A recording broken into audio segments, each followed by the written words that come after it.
Avez-vous déjà passé une journée entière au bord de l'eau, à tout essayer, changer de leurre, changer d'appât, varier les profondeurs, pour finalement repartir bredouille, alors que le pêcheur juste à côté de vous enchaînait les prises avec exactement le même matériel? C'est frustrant, n'est-ce pas?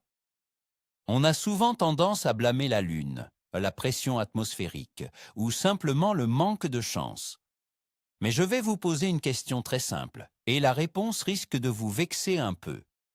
Est-ce que vous vous êtes lavé les mains ce matin? Ou pire, est-ce que vous avez mis de la crème solaire ou touché votre volant de voiture avant de monter votre ligne? Si la réponse est oui, ne cherchez plus. La véritable raison pour laquelle vous n'avez aucune touche, c'est l'odeur de vos mains. Aujourd'hui, on va briser un tabou et détruire quelques vieilles croyances de pêcheurs. Je vous promets qu'à la fin de cette vidéo, vous ne regarderez plus jamais vos doigts de la même manière avant de faire un nœud. D'ailleurs, dites-moi dans les commentaires, vous êtes plutôt du genre à utiliser du gel hydroalcoolique à la pêche ou à vous essuyer les mains sur votre pantalon? On va voir qui a tout faux. Pendant des décennies, la pêche a été dominée par des questions de vue et de vibration. On achète des leurres aux couleurs ultra réalistes, on choisit des fils invisibles, on peaufine l'action de nage de nos appâts. Mais on oublie un sens fondamental chez le poisson, un sens qui le maintient en vie et lui permet de trouver sa nourriture dans les eaux les plus troubles, l'odorat. C'est un sujet vital, pourtant complètement ignoré par la majorité des pêcheurs. Pourquoi? Parce que nous, les humains, nous sommes des créatures visuelles. Si ça a l'air bon, on pense que le poisson va mordre. On répète les mêmes erreurs, sortie après sortie, en préparant nos montages avec des mains couvertes de produits chimiques de notre vie quotidienne. On pense faire les choses bien en gardant nos mains propres, alors qu'en réalité, on transforme notre appât en alarme toxique. Il est temps de comprendre pourquoi ces habitudes ancrées depuis des années sont en train de saboter vos meilleures sessions de pêche. Commençons par une petite leçon de biologie. Rassurez-vous, très simple. Imaginez le nez d'un poisson. Ce n'est pas juste un petit trou pour respirer, c'est un véritable laboratoire d'analyse chimique ultra performant. Chez de nombreuses espèces, l'odorat est développé à un niveau que le cerveau humain a du mal à concevoir. L'eau est un milieu qui transporte extrêmement bien les particules olfactives.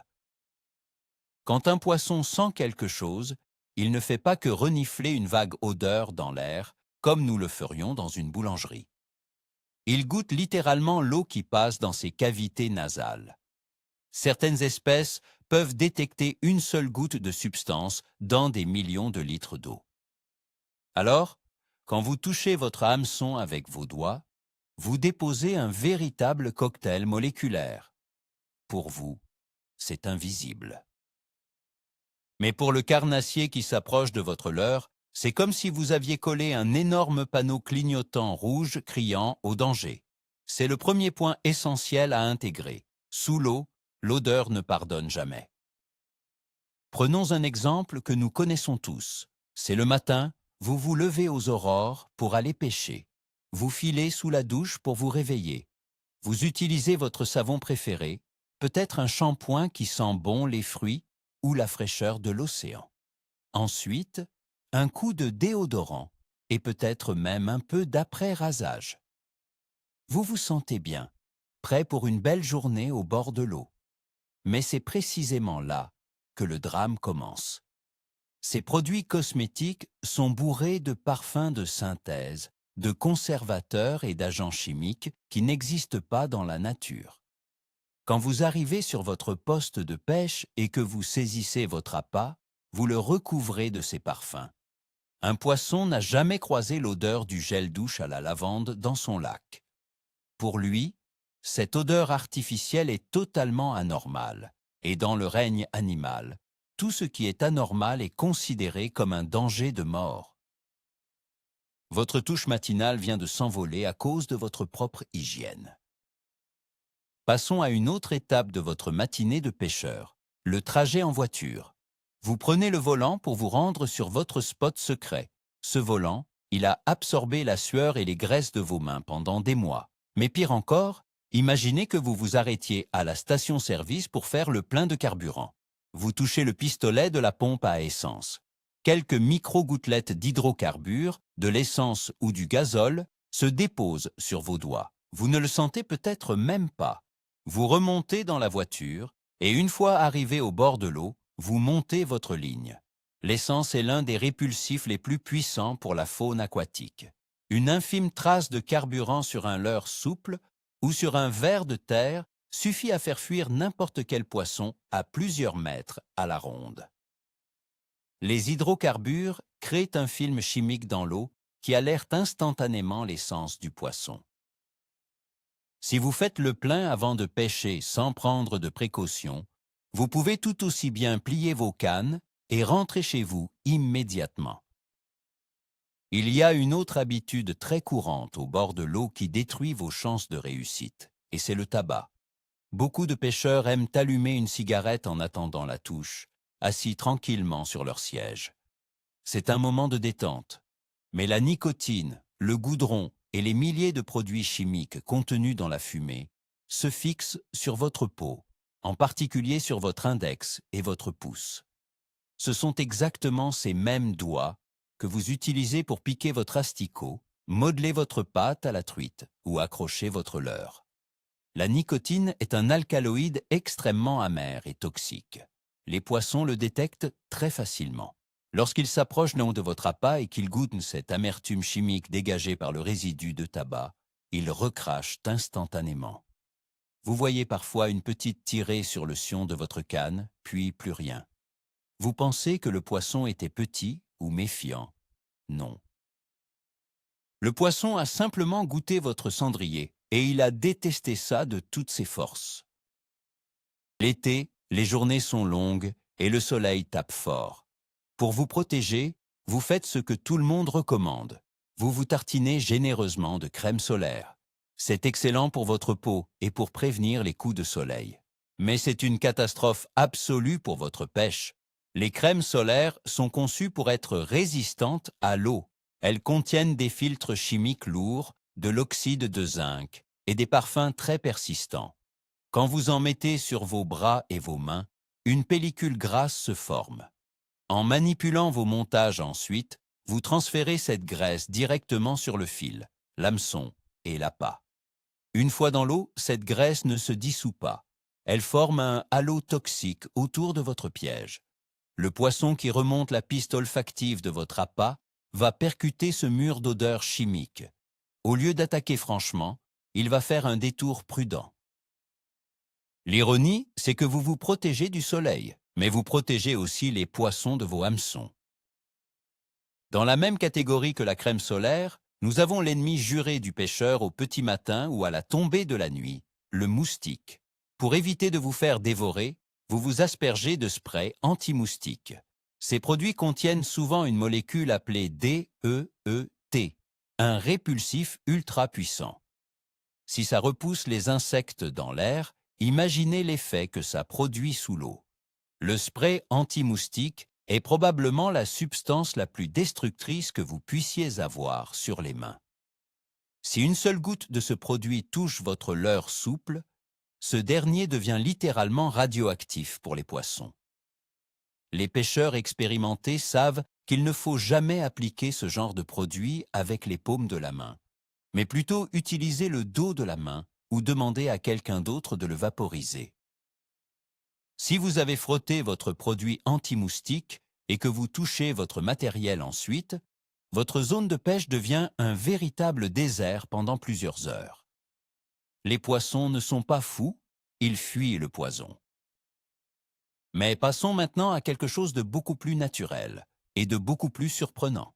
Même si vous n'avez touché à aucun savon, aucune essence, aucun produit chimique, vous avez quand même une odeur qui effraie les poissons. C'est l'odeur humaine, et plus particulièrement une substance appelée la L-sérine. C'est un acide aminé que l'on retrouve naturellement dans la sueur humaine et dans le sébum de notre peau.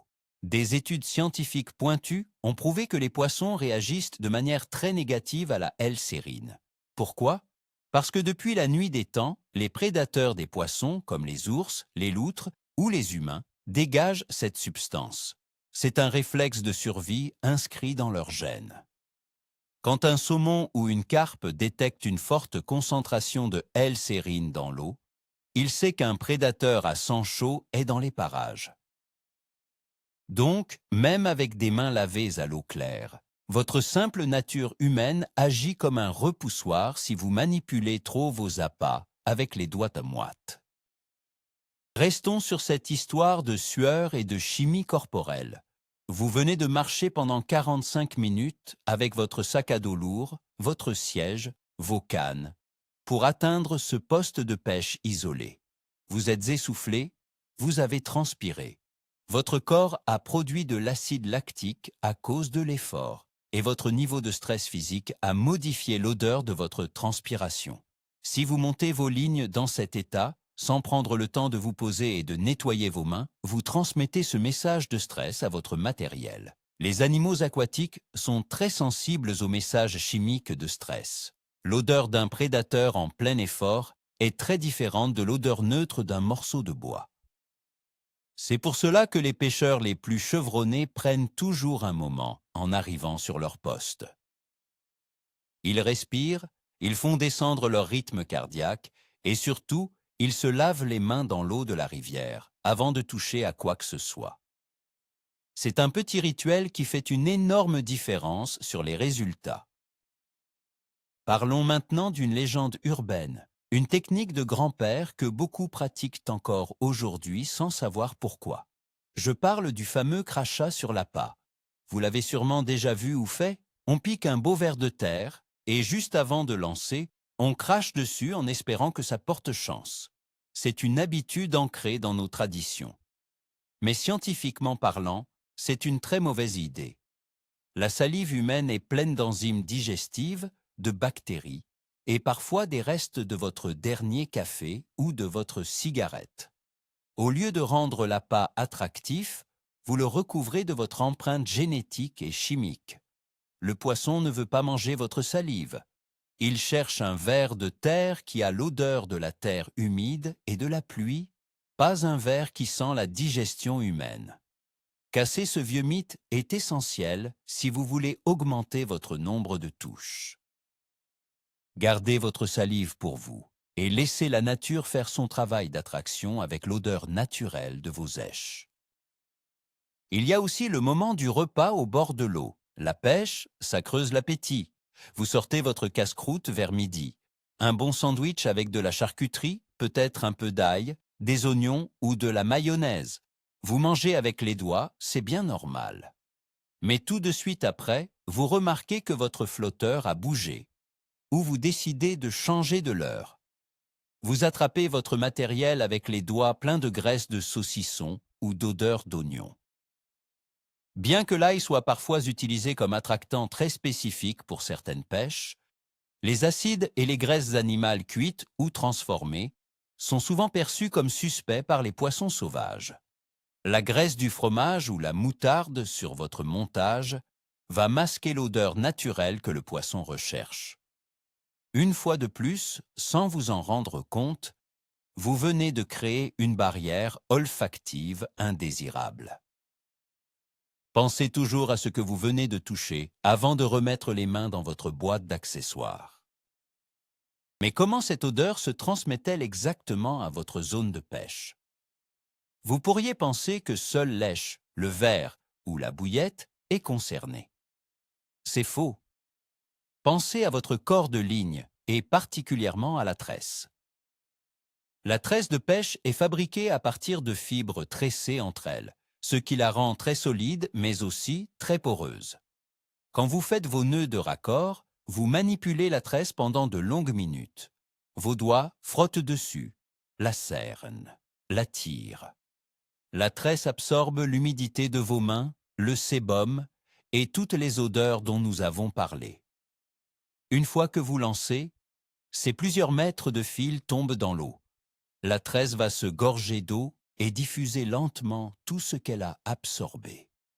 Avant même que le poisson n'arrive à votre appât, il va croiser votre fil tendu dans l'eau. S'il dégage une odeur de crème solaire ou de sueur humaine, le carnassier ne suivra même pas la ligne jusqu'à l'hameçon. Il fera demi-tour bien avant. La question se pose aussi pour ceux qui ne pêchent qu'aux leurres artificielles. On entend souvent dire que l'odeur n'est importante que pour la pêche opposée ou avec des appâts naturels. C'est une erreur magistrale. Prenez un leurre souple en silicone ou en plastique. Ces matières sont de véritables éponges à odeur. Elles absorbent tout. Quand vous choisissez minutieusement votre leurre souple dans votre boîte, vous le malaxez, vous l'enfilez sur la tête plombée, vous l'ajustez avec vos doigts. Si vous avez les mains contaminées, le plastique va conserver cette odeur pendant toute la durée de votre pêche.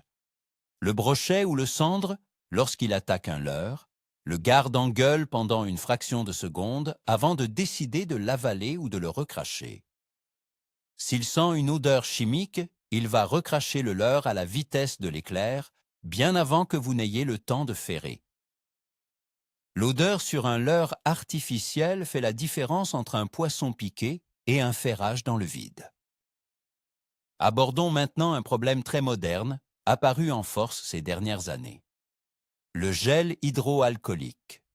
Depuis un moment, nous avons pris l'habitude d'avoir un petit flacon de ce gel partout avec nous, y compris dans le sac de pêche. On pense bien faire en se nettoyant les mains après avoir manipulé un poisson plein de mucus ou de la terre. Mais le gel hydroalcoolique est composé d'alcool fort et, très souvent, de parfums puissants pour masquer l'odeur de l'alcool. Mettre ce produit sur vos mains au bord de l'eau, c'est l'équivalent de jeter une bombe chimique dans votre zone de pêche. L'alcool brûle les récepteurs olfactifs très sensibles des poissons et le parfum persistant de synthèse va embaumer tous vos appâts. Si vous utilisez du désinfectant pour les mains pendant votre session, vous pouvez être certain que vos touches vont chuter drastiquement, voire disparaître totalement. C'est une habitude de la vie urbaine qu'il faut absolument bannir une fois arrivé sur les berges. Alors, face à tous ces problèmes, quelle est la solution? Comment se laver les mains correctement au bord de l'eau? La réponse se trouve directement sous vos pieds. La méthode la plus ancienne et la plus redoutablement efficace consiste à utiliser les éléments naturels de votre environnement. Quand vous arrivez sur votre poste, avant de sortir vos cannes, prenez une poignée de boue, de terre humide ou de sable directement sur la berge. Frottez vigoureusement vos mains avec cette boue, comme si c'était du savon. Allez bien entre les doigts et sous les ongles. Ensuite, rincez abondamment vos mains dans l'eau du lac ou de la rivière où vous allez pêcher.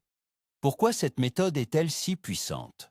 Parce que vous allez non seulement gratter et éliminer les odeurs artificielles de votre peau grâce à l'abrasion du sable, mais vous allez surtout recouvrir vos mains de l'odeur de l'environnement immédiat du poisson. Vous devenez invisible olfactivement parlant. Vous sentez l'eau dans laquelle le poisson vit. Si le bord de l'eau est très rocailleux ou qu'il n'y a pas de boue accessible, il existe une excellente alternative, la végétation locale. Regardez autour de vous. Il y a forcément de l'herbe, des roseaux ou des feuilles d'arbres.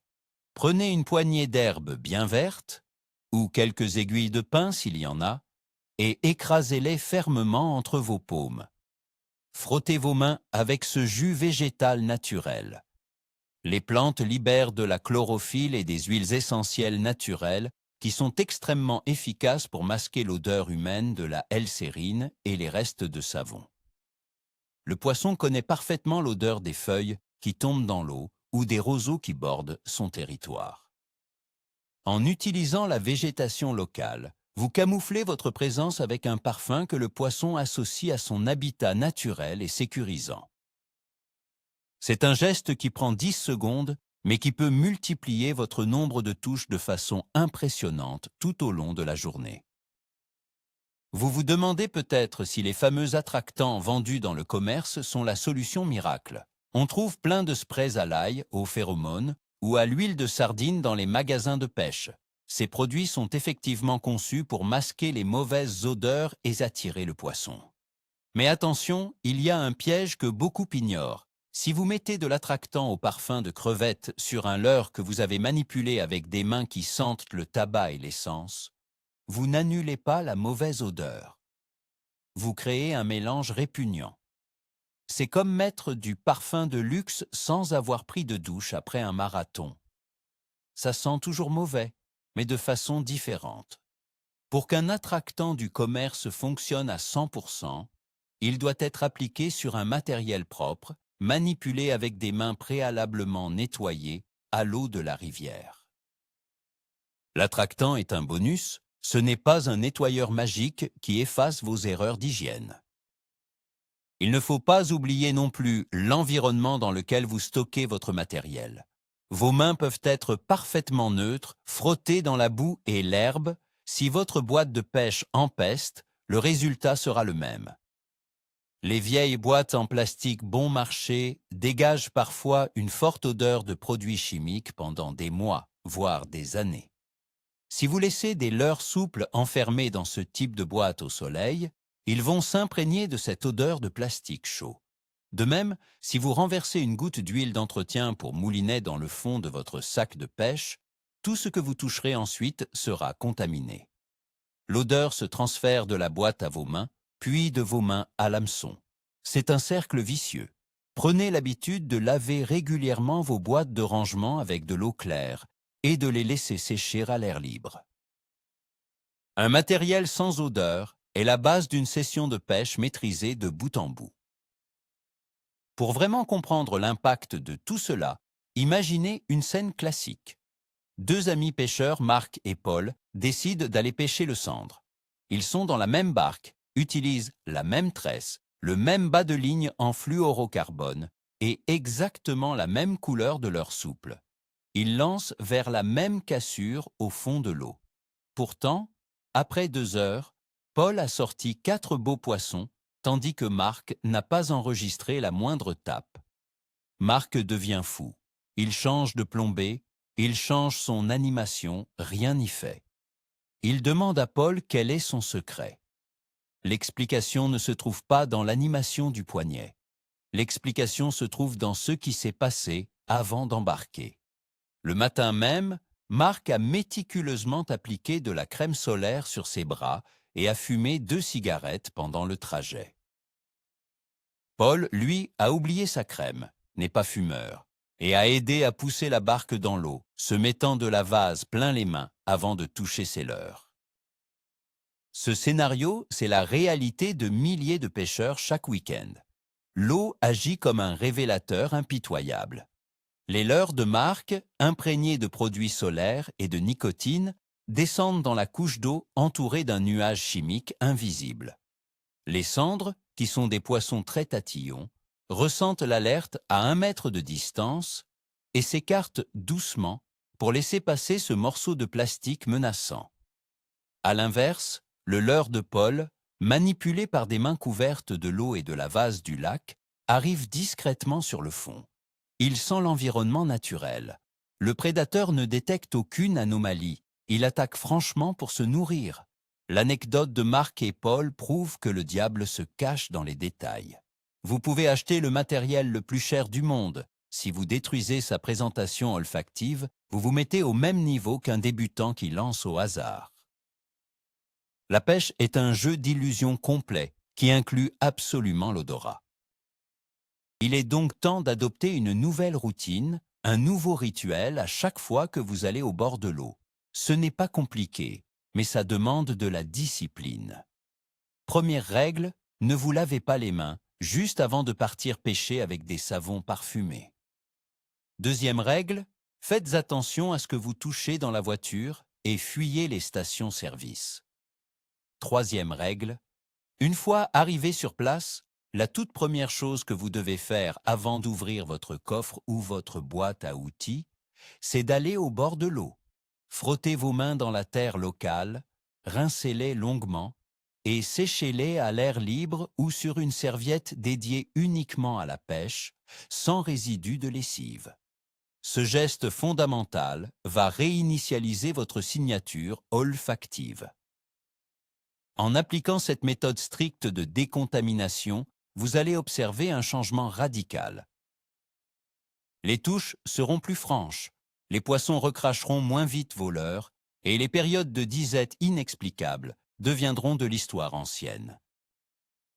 Pour résumer, la pêche ne se limite pas à ce que le poisson voit ou entend. L'odeur est souvent l'ultime frontière qui décide d'une attaque ou d'un refus. Le moment le plus décisif de votre session, le vrai point de bascule, n'est pas le moment où vous lancez votre ligne, mais celui où vous touchez votre appât avec vos mains. En comprenant que votre hygiène moderne, votre sueur humaine, la nicotine ou les crèmes solaires agissent comme de puissants répulsifs, vous avez désormais une longueur d'avance sur la majorité des autres pêcheurs. Se salir les mains avec la boue du lac pour masquer votre odeur va totalement changer votre approche et débloquer des situations que vous pensiez perdues. Merci d'avoir regardé cette vidéo jusqu'au bout. Si ce contenu vous a aidé à comprendre vos erreurs, n'hésitez pas à vous abonner à la chaîne pour plus de stratégies pointues. Laissez un gros pouce bleu et dites-nous dans les commentaires quelle est cette mauvaise habitude odorante que vous allez arrêter dès votre prochaine sortie de pêche.